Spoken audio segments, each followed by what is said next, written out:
आबेयात part 28। 35 साला गुलाम फरीजाद का कुम्हार और पेशे के लिहाज से एक स्कूल का चौकीदार था। गांव में रहता था लेकिन शहर में बसने का ख्वाब देखता था, और ख्वाब सिर्फ शहर में आबाद होने का नहीं था जो वो अपनी आंखों से सजाए फिरता था। उसे रातों रात अमीर होने का भी बड़ा शौक, और शौक से ज़्यादा हसरत थी। वैसा अमीर होने का जैसे इसके कई दोस्त गाँव से दुबई या सऊदीया जाकर हो गए थे। वो 7 बहनों का इकलौता और सबसे बड़ा भाई था, जिसकी शादी का ख्वाब माँ ने उसके पैदा होते ही सजा लिया था। धूमधाम की शादी ने अगले कई साल गुलाम फरीद को वो कर्ज उतारने में मसरूफ़ रखा, जिसकी शादी पर माँ बाप ने ख़ानदान वालों से छोटी बड़ी रकमें करके लिया था। और जब वो कर्ज अदा हुआ तो उसे बहनों की शादी पर कर्ज लेना पड़ा, और इस बार ख़ानदान वालों से कर्ज ना मिलने पर इसने सूद पर कर्ज लिया। 7 बहनें थीं और हर साल किसी न किसी की शादी आ जाती। पिछला कर्ज वहीं खड़ा रहता, मज़ीद कर्ज सर पर चढ़ जाता, और फिर एक के बाद एक बच्चे की पैदाइश। गुलाम फरीद को कभी कभार लगता है उसका नाम गुलाम कर्ज होना चाहिए था, गुलाम फरीद की बजाय। शादी के 13 सालों में कर्ज की हर रकम तो इसने उतार दी थी, लेकिन सूद की रकम उसके सर पर उसके सर के बालों से भी ज़्यादा हो गई थी। उसकी बीवी भी इसी स्कूल की इमारत में सफाई का काम करती थी, जिस स्कूल में वो चौकीदार था। 2 बड़े बच्चे भी गांव की 2 दुकानों पर काम करते थे। एक चाय के खोखे पर काम करता था, दूसरा एक वर्कशॉप में मोटरसाइकिलें धोने का काम। 10-11 साल की उम्र में वो 2 बच्चे ही कर सकते थे। इन्हें तनख्वाह नहीं, दिहाड़ी मिलती थी, और इसी दिहाड़ी से घर की दाल रोटी चलती थी, क्योंकि नसीमा और गुलाम फरीद की तो सारी की सारी तनख्वाह हर माह सूद में चली जाती थी। कई सालों से सूद की वो सिल फिर भी इनके सीने से हटी ही नहीं थी। बोझ था कि बढ़ता गया था। 35 साल की उम्र में भी कई बार उसे लगता वो 50 साल का हो गया था, कई बार उसे लगता वो 100 साल का हो गया था, और कई बार उसे लगता वो मर गया है, मरने वाला है, मर रहा है। पता नहीं उम्र का वो कौन सा साल होता है जो ऐसी कैफियत से वो गुजरता था। कई बार वो सोचता था वो एक रात चुपके से बीवी बच्चों के साथ गांव से भाग जाए, लेकिन किसी दूसरे शहर, दुनिया के किसी दूसरे कोने पर, जहां पर वो इस सूद की रकम से आज़ाद हो जाए। गुलाम फरीद जी भरकर रात को सोता, और फिर वो इसकी बीवी और बच्चे जो कमाते खुद पर खर्च करते। 3 वक्त ढेर सारा खाना पकाते और खाते पेट भर के, और जो बचता वो किसी को दे देते, बर्तन चाट चाट कर रोटी के आखिरी लुकमे से प्लेटें पहुँचने की बजाय।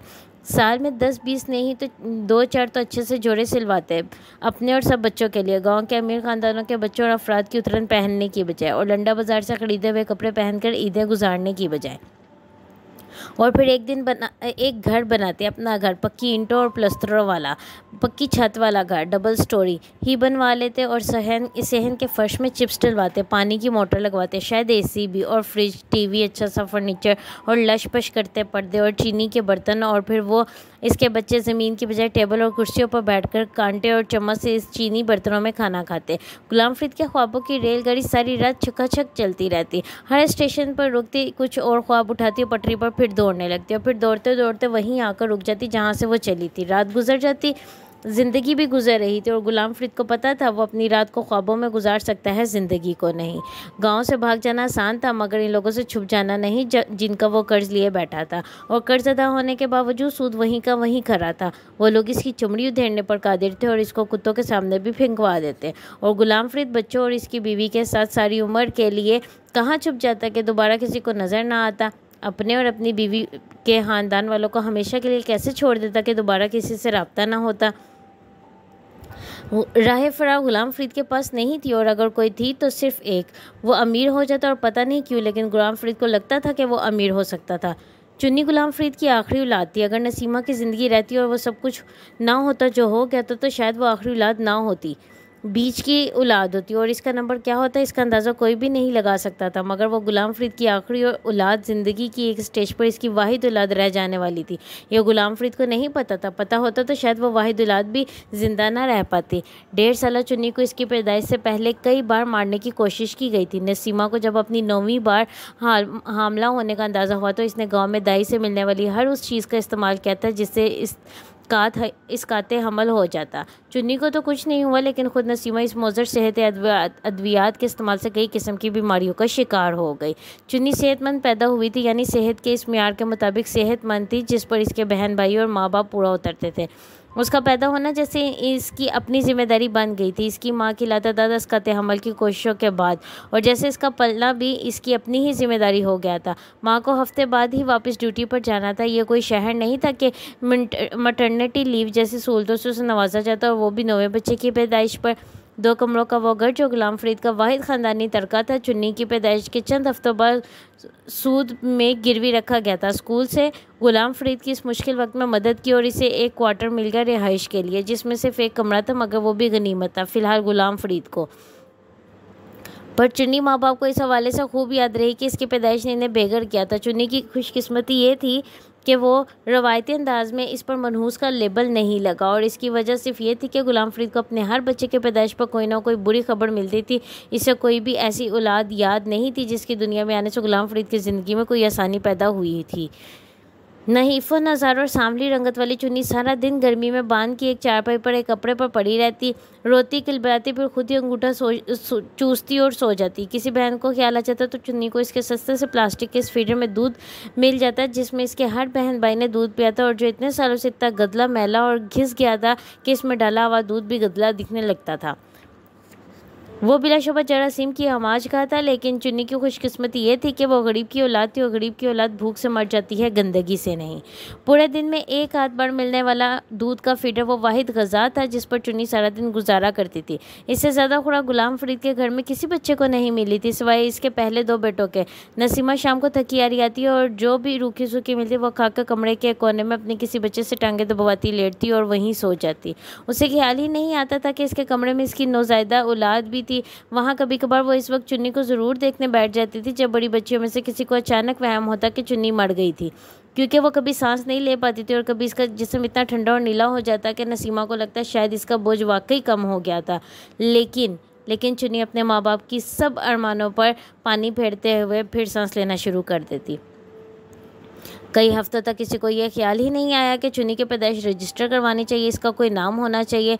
चुन्नी नाम से इसकी माँ ने इसकी जसामत देकर दिया था, और जब उसे इसी नाम से बल्कि सब उसे इसी नाम से पुकारने लगे थे। फिर गांव में हिफाजती टीकों की मुहिम वाले आए तो गुलाम फरीद को चुन्नी का नाम और पैदाइश रजिस्टर करवानी पड़ी। गुलाम फरीद ने इसकी पैदाइश रजिस्टर करवाने के लिए भी 300 रुपये किसी से उधार लिए, और वो उधार भी गांव की मस्जिद के इमाम से। और इन 300 रुपये ने गुलाम फरीद की ज़िंदगी में क्या किरदार अदा करना था, इसका अंदाज़ा गुलाम फरीद को नहीं था, ना ही इसकी इस 9वीं औलाद को जिसे रजिस्टर में कनीज़ का नाम दिया गया था। यह नाम चुन्नी के लिए किसने चुना था, किसी को याद नहीं, शायद मोहल्ले की किसी बूढ़ी औरत ने, यह सोचते हुए कि इंसान पर नाम का असर होता है और औरत के लिए सबसे अच्छी सिफ्त अतात और फरमाबरदारी है जो कनीज़ नाम रखे जाने पर चुन्नी में कूट कूट कर भर जाएगी।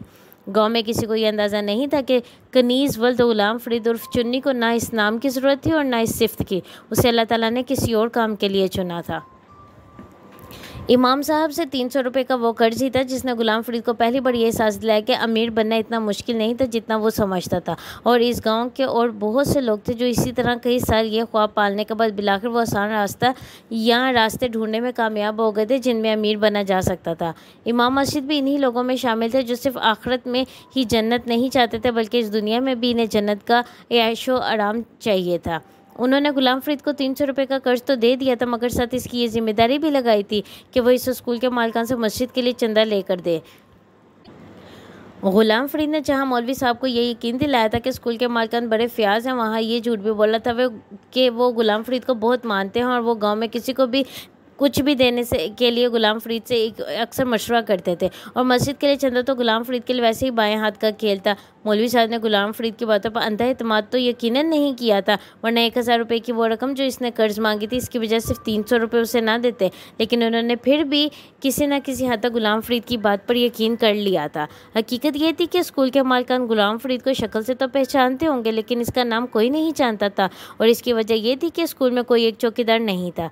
स्कूल के वसी और अरीज़ इमारत में मुख्तलिफ औकात में 3-4 चौकीदार पहरा देते थे और गुलाम फरीद इन्हीं में से एक था। और गुलाम फरीद को अपनी हैसियत और औकात के बारे में पता भी था। मौलवी साहब से तो गुलाम फरीद ने झूठ बोला था, लेकिन मौलवी साहब के बार बार इसरार पर हीले बहाने बनाने के बाद इसने बिलाखिर स्कूल के मालिकान से मस्जिद के लिए चंदे की बात कर ही ली थी। स्कूल के इस मालिक ने मौलवी साहब को बुलवाकर इस चंदे के हवाले से ये तफसीलात मालूम की थी कि उन्हें चंदा किस लिए चाहिए था, और मौलवी साहब ने छोटे मोटे अखराजात की एक लंबी तफसील स्कूल के मालिक के सामने रख दी थी। स्कूल के मालिक ने इन अखराजात की तफसीलात जानने के बाद मस्जिद के लिए ना सिर्फ इस वक्त कुछ रकम मुहैया की थी बल्कि हर महीने स्कूल के अखराजात के लिए एक मकूल रकम देने का भी वादा कर लिया था। मौलवी साहब की खुशी का कोई ठिकाना नहीं रहा था। इनका 300 रुपये का दिया कर्ज हज़ारों में तब्दील होकर इनकी तरफ लौटा था। गुलाम फरीद जैसे मामूली आदमी की हैसियत इनकी नज़र में एकदम भर गई थी, और गुलाम फरीद को इस गांव में पहली दफ़ा किसी ने इज्जत दी थी, और वो भी गांव की मस्जिद के इमाम ने। जिसने न सिर्फ इस जुमे के खुतबे में लाउड स्पीकर पर स्कूल की इंतजामिया और मालकान की दर्दमंदी के किस्से पढ़े थे, बल्कि गुलाम फरीद की कोशिशों को भी सराहा था, जिसकी कोशिशों से मस्जिद के पास ये रकम आई थी। मस्जिद में जुमे के खुतबे के दौरान बैठे हुए गुलाम फरीद का सीना खामखा चौड़ा हो गया था। उस दिन स्कूल के मालिक ने ये रकम हर माह गुलाम फरीद के ज़रिए ही मौलवी साहब को पहुँचाने का वादा किया था, और इसके साथ गुलाम फरीद को ये जिम्मेदारी भी सौंपी गई थी कि वो मस्जिद में इस रकम के सही इस्तेमाल पर नज़र रखे। स्कूल का मालिक वहाँ दूसरे महीने आया था और मौलवी साहब ने गुलाम फरीद के साथ मिलकर मस्जिद में होने वाली तमाम मरम्मतें उसे दिखाई थी। वो मुतमईन होकर लौटा था, मगर ये सिर्फ इसी महीने हुआ था। दूसरे महीने गुलाम फरीद के हाथ से मसूल होने वाली या मसूल पाई जाने वाली रकम का मौलवी साहब ने क्या किया था और क्या नहीं, इसका गुलाम फरीद को अंदाज़ा भी नहीं हो सका। वो मस्जिद में 2-4 बार गया था और इसका खूब अच्छी तरह इस्तकबाल किया गया था। मौलवी साहब ने अपने घर से खाना पानी चाय भी इसे दी थी, लेकिन इस माहाना चंदे के इस्तेमाल के बारे में सिर्फ आए बाएं शाएं होता रहा था।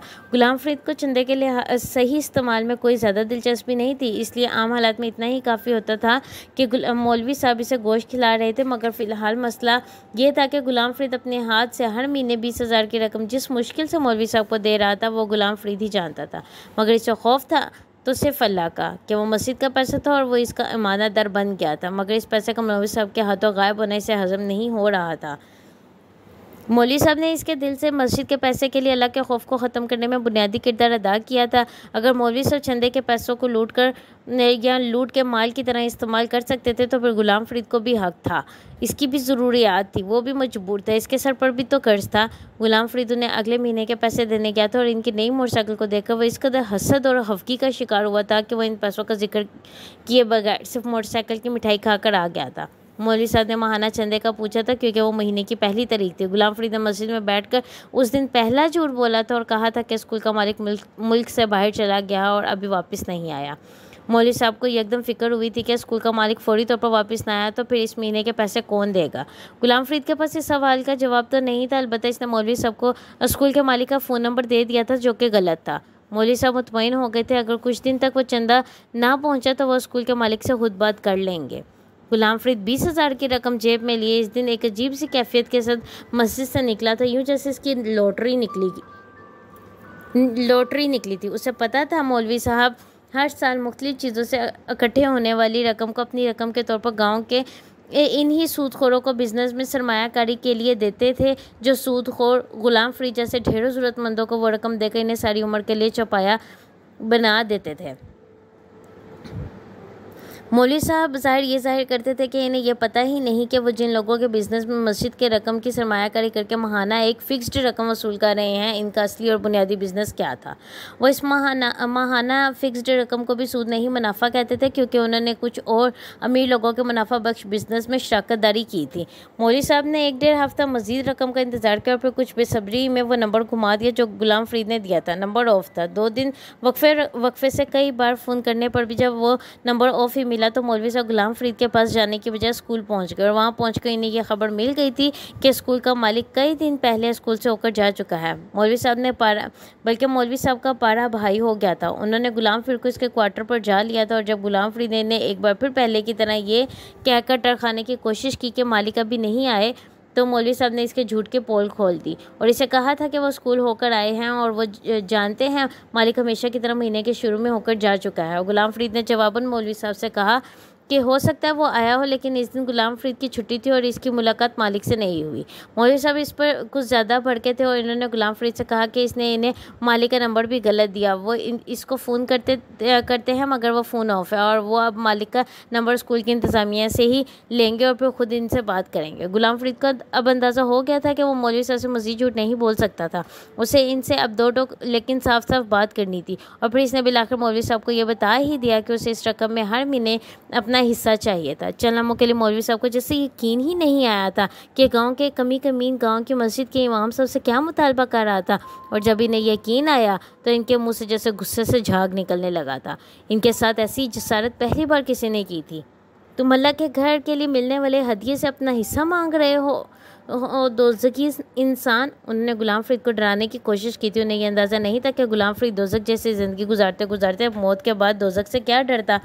अल्लाह के घर के पैसे अगर अल्लाह के घर पर लगते तो कभी ना मांगता। मौलवी साहब उसने भी तिन कर कहा था। मौलवी साहब ने जवाबन उसे धमकाया कि वो स्कूल के मालिक से बात करेंगे और इसे इसका कच्चा चट्टा सुना देंगे।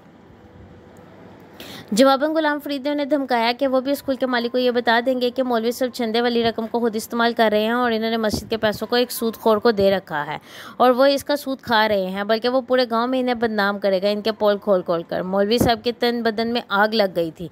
इनका बस चलता तो गुलाम फरीद के टुकड़े टुकड़े करके कुत्तों के सामने डाल देते। उन्हें ये इल्म ही नहीं था कि वो कमीना इनके इतने बड़े राज से वाकिफ़ था। वो कुछ देर इसे जी भरकर बुरा भला कहते रहे। उस दिन मौलवी साहब ने गुलाम फरीद को दुनिया भर की वो गाली दे डाली जो उन्होंने कभी कहीं सुनी थी, लेकिन गुलाम फरीद ढिठाई से अपने पीले दांतों के साथ मुंह खोलकर इनके सामने हंसता रहा। ठीक है मौलवी साहब, मुझे तो कीड़े ही पड़ेंगे, सांप और बिच्छू कब्र में मेरी लाश को नोचेंगे और मुझे मरते दम कलमा भी नसीब नहीं होगा। मेरे साथ जो भी मरने के बाद होगा, लेकिन आपके 20,000 तो आपकी ज़िंदगी में ही बंद हो जाएंगे। इसी महीने से मैं मालिक को कह देता हूँ कि मैंने इसलिए आपको पैसे नहीं दिए क्योंकि आप तो मस्जिद में पैसे लगा ही नहीं रहे। तो सोचिए ज़रा, नुकसान दोज़की का हुआ कि जन्नती का।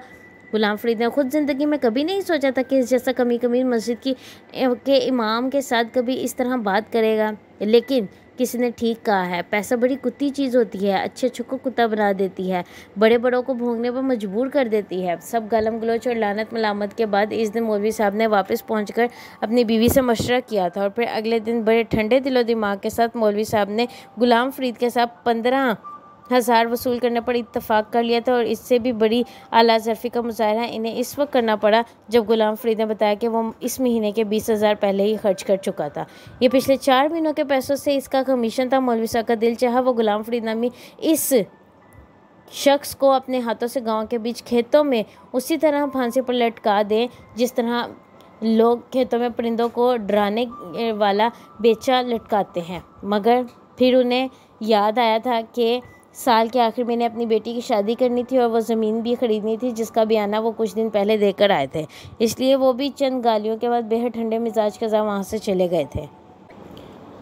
गुलाम फरीद को यकीन नहीं आया था कि बैठे बैठे इसको हर माह तनख्वाह से कुछ ही थोड़ी रकम मिलने लगी थी और वो रकम अगर वो सूद वालों को दे देता तो बहुत जल्दी इसका सब सूद ख़त्म होने वाला था। गुलाम फरीद के ख्वाबों की घड़ी इस दिन पहली बार दिन के वक्त भी छकाछक चलने लगी थी, मगर इसे इस वक्त अंदाज़ा नहीं था कि वो मौलवी साहब से दुश्मनी पालकर अपनी ज़िंदगी की सबसे बड़ी गलती कर बैठा था, इसलिए और सूद लेने से भी बड़ी गलती। मौलवी साहब के साथ गुलाम फरीद ने जो कुछ किया था, इसके बाद मौलवी साहब की नींदें कई दिन उड़ी रही थी। 20,000 की रकम बैठे बैठे 15,000 की रह गई थी। इसका सदमा तो था ही था, लेकिन इस बात का भी अंदेशा हो गया था कि मस्जिद की रकम को सूदखोरी के कारोबार में लगाने की खबर अगर गाँव में किसी तरह फैल गई तो और कुछ होगा या नहीं, इन्हें मुस्तकबिल में चंदे मिलना बंद हो जाएंगे। बीवी मौलवी साहब को सूदी कारोबार में लगाई रकम वापस लेने नहीं दे रही थी। ये वो पहला ख्याल था जो गुलाम फरीद की धमकी के बाद मौलवी साहब को आया था कि वो जितनी जल्दी हो सके अपनी रकम वापस ले लें ताकि कम अज़ कम गुलाम फरीद की ऐसी किसी धमकी को सच साबित करने पर वो इसे झूठा तो साबित कर देते हैं। उन्होंने अपनी बीवी को बताया बगैर गाँव के इस शख्स से अपनी रकम को मुतालबा ये कहकर किया था कि मस्जिद की तस्दीदों आरइश के लिए फौरी तौर पर एक बड़ी रकम चाहिए, इसलिए वो चाहते हैं कि अपनी रकम निकाल कर इसमें से कुछ मस्जिद में चंदा करें। जो जवाब इन्हें मिला था वो इनके वहमो गुमान में भी नहीं था। इस आदमी ने इन्हें रकम वापस करने से इनकार कर दिया था। उसका कहना था कि फ़िलहाल रकम कारोबार में लगी हुई है और वो अगले 2-3 साल तक इसका मुनाफा तो दे सकता है, लेकिन असल रकम वापस नहीं कर सकता। मौलवी साहब को वहाँ खड़े खड़े दिन में तारे नज़र आ गए थे। उन्होंने 5 लाख की रकम इस आदमी को दी हुई थी और वो जो कुछ कमीशन वगैरह कटवाने के बाद तकरीबन 70-80 हज़ार हर माह वसूल कर रहे थे और अब एकदम इस आदमी के इनकार ने इनके 14 तबक रोशन कर दिए थे। वो पिछले कई सालों से इस आदमी के पास ये सरमायाकारी कर रहे थे। शुरू में 10,000 से शुरू होने वाला ये बिज़नेस आहिस्ता आहिस्ता 5 लाख की रकम तक चला गया था और अब वो आदमी कह रहा था कि वो असल रकम नहीं दे सकता था, सिर्फ सूद दे सकता था। इस दिन गुलाम फरीद से मौलवी साहब की नफ़रत कुछ और बढ़ गई थी। घर जाकर उन्होंने बीवी को ये किस्सा भी सुनाया था और वो भी इन्हीं की तरह दिल थाम कर रह गई थी। अगले महीने एक बार फिर मौलवी साहब को गुलाम फरीद से पैसे नहीं मिले और इस महीने इन्हें इस साहूकार ने मुनाफे की रकम भी नहीं दी। 1 माह पहले मौलवी साहब की रकम के मुतालबे ने जैसे चौकन्ना कर दिया था कि वो पार्टी टूटने वाली थी और जब वो पार्टी टूटने वाली थी तो वो इसको मुंह भर भर कर मुनाफा क्यों खिलाता। अब इसकी बारी थी दिया गया सारा मुनाफा वापस वसूल करने की, लेकिन इसने मौलवी साहब से ये बातें नहीं की थी। उसने मौलवी साहब से बस फ़िलहाल 6 माह की मोहलत मांगी थी और ये कहना था कि 6 माह के बाद वो 6 माह का मुनाफा इकट्ठा इन्हें लौटा देगा, लेकिन फ़िलहाल इस पर शदीद माली बहरान है और इसने मौलवी साहब से ना सिर्फ दुआ की दरख्वास्त की थी बल्कि कोई कुरानी वजीफ़ा भी मांगा था अपने कारोबार में बरकत के लिए। मौलवी साहब को ठंडे पसीने आ गए थे इसकी बात सुनकर, और कुछ बैद नहीं था कि हार्ट फेल हो जाता है इनका। वो पल भर में लखपति से कखपति हुए थे, और वो भी दिन दहाड़े। ये गुलाम फरीद नहीं था गांव के कमी कमीन जिसे वो इसके दरवाजे पर मुंह भर भर कर गालियाँ देते रहते, और वो ढिठों की तरह दान निकाल कर सुनता रहता। ये गांव का साहूकार था, एक बिजनेसमैन जो माली बहरान के बावजूद शानदार घर में बैठा था और इसके आगे पीछे नौकर फिर रहे थे। मौलवी साहब चूं भी करते तो वो इन्हें उठवा कर घर से बाहर फेंक देता या फेंकवा देता, इस बात की परवाह किए बगैर कि वो गांव की मस्जिद के इमाम थे। मौलवी साहब चुपचाप वहाँ से उठकर आ गए थे, लेकिन उन्होंने अपने इस माली नुकसान का सारा गुस्सा गुलाम फरीद पर उतारा था। वही था जो इनकी तबाही का जिम्मेदार था, तो अब ज़रूरी था कि वो भी तबाह बर्बाद होता। उन्होंने स्कूल के इसके मालिक का नंबर लिया था और फिर इसे फ़ोन करके गुलाम फरीद के ऊपर जी भर के इल्ज़ामात लगाए थे। मालिक का रद्दअमल फौरी था और मुतवक्का था। वो पहली फुर्सत में गाँव आया था और मौलवी साहब से मुलाकात के बाद गुलाम फरीद की सफाइयाँ और वजाहतें माफ़ियाँ सुनने के बावजूद भी उसने उसे नौकरी से फारा कर दिया था। गुलाम फरीद के सर पर जैसे पहाड़ आ गिरा था।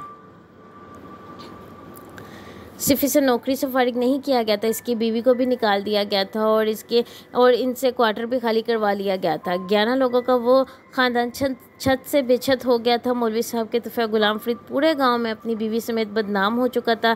वो एक चोर था जिसने अल्लाह के पैसों को भी नहीं छोड़ा था।